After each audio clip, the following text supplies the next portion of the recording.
एक खूबसूरत गांव था। उस गांव के बगल में एक भूतिया गुफा था। सूर्यास्त के बाद उस गुफा के सारे भूत धीरे धीरे निकल के गांव वालों हर रोज परेशान करते थे। गांव में रात होते ही कोई आदमी, कोई चिड़िया या कोई और की आवाज नहीं सुनाई देती थी।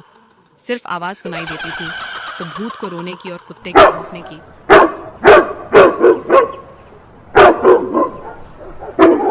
हालांकि उस गुफा के भूत किसी भी व्यक्ति को ज्यादा हानि नहीं पहुंचाते, लेकिन गांव वालों को हमेशा डरा के रखते थे। उस गांव के भूत कभी कुत्तों को मारते, कभी डांस करते तो कभी गाना गाते।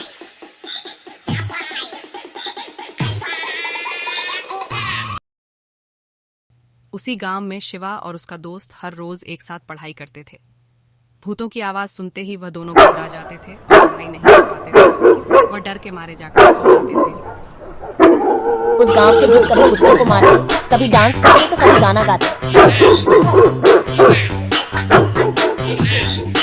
शिवा के गांव में हर रोज शुभ भूतों की चर्चा होती। शिवा का पहले से प्लान था कि मुझे कुछ तो करना होगा ताकि हमारे गांव वालों को भूतों से रक्षा हो। कुछ गांव वाले तो गांव छोड़कर जाने लगे। गांव वाले के साथ शिवा के कुछ दोस्त भी जाने लगे। ऐसा शिवा और शिवा के दोस्त को अच्छा नहीं लग रहा था। शिवा को जानना था कि ऐसा क्या है उस गुफा में जो हमारे गांव में ऐसा होता है। शिवाय ये बात अपने दादाजी से पूछता है कि ऐसा क्या है उस गुफा में जो हर रोज सूर्यास्त के बाद हमारे गांव में भूतों का डेरा निकल के हमें परेशान करता है। शिवा के दादाजी बोलते हैं, बेटा ये हमारे पीढ़ियों से चला रहा है। जिसने इस गुफा में जाने की कोशिश की वह अभी तक उस गुफा से वापस नहीं आया। लेकिन हाँ, मुझे एकाघोरी बाबा ने बताया है कि उस गुफा में केवल मानव कंकाल चारों तरफ बिखरे हैं, जो कंकालों का अभी तक मुक्ति नहीं मिला है।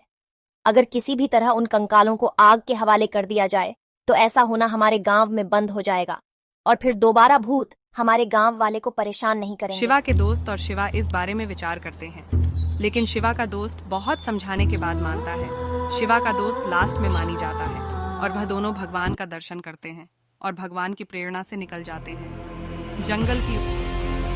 वह घने जंगल में जैसे जैसे जाते हैं बहुत सारे डरावनी आवाजें सुनाई देती हैं।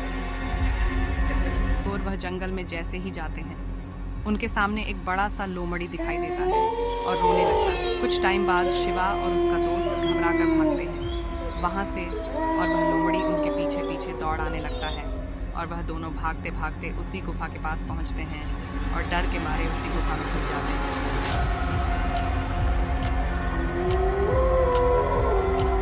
उस गुफा में पहुंचते हैं, दोनों देखते हैं चारों तरफ मानव कंकाल बिखरे हैं और अजीब सी डरावनी आवाजें सुनाई देती हैं। शिवा और उसका दोस्त काफी डर जाते हैं।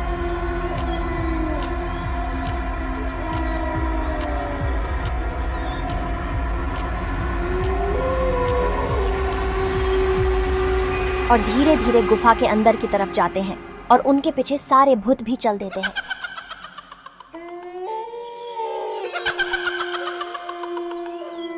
शिवा आखिर में वहां पहुंच ही जाता है जहां कंकालों का ढेर था। शिवा को जैसे आहट लगती है कि मेरे पीछे सारे भूत आ रहे हैं। वह जल्दी से कंकालों के आग के हवाले कर देता है। जैसे आग बढ़ती है दोनों तेजी से गुफा के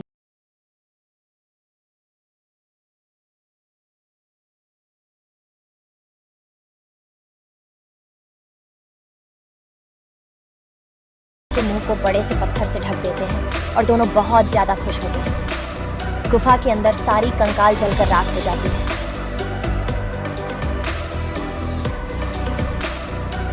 वह दोनों अगले सुबह दोनों खुशी खुशी अपने गांव को लौटते हैं।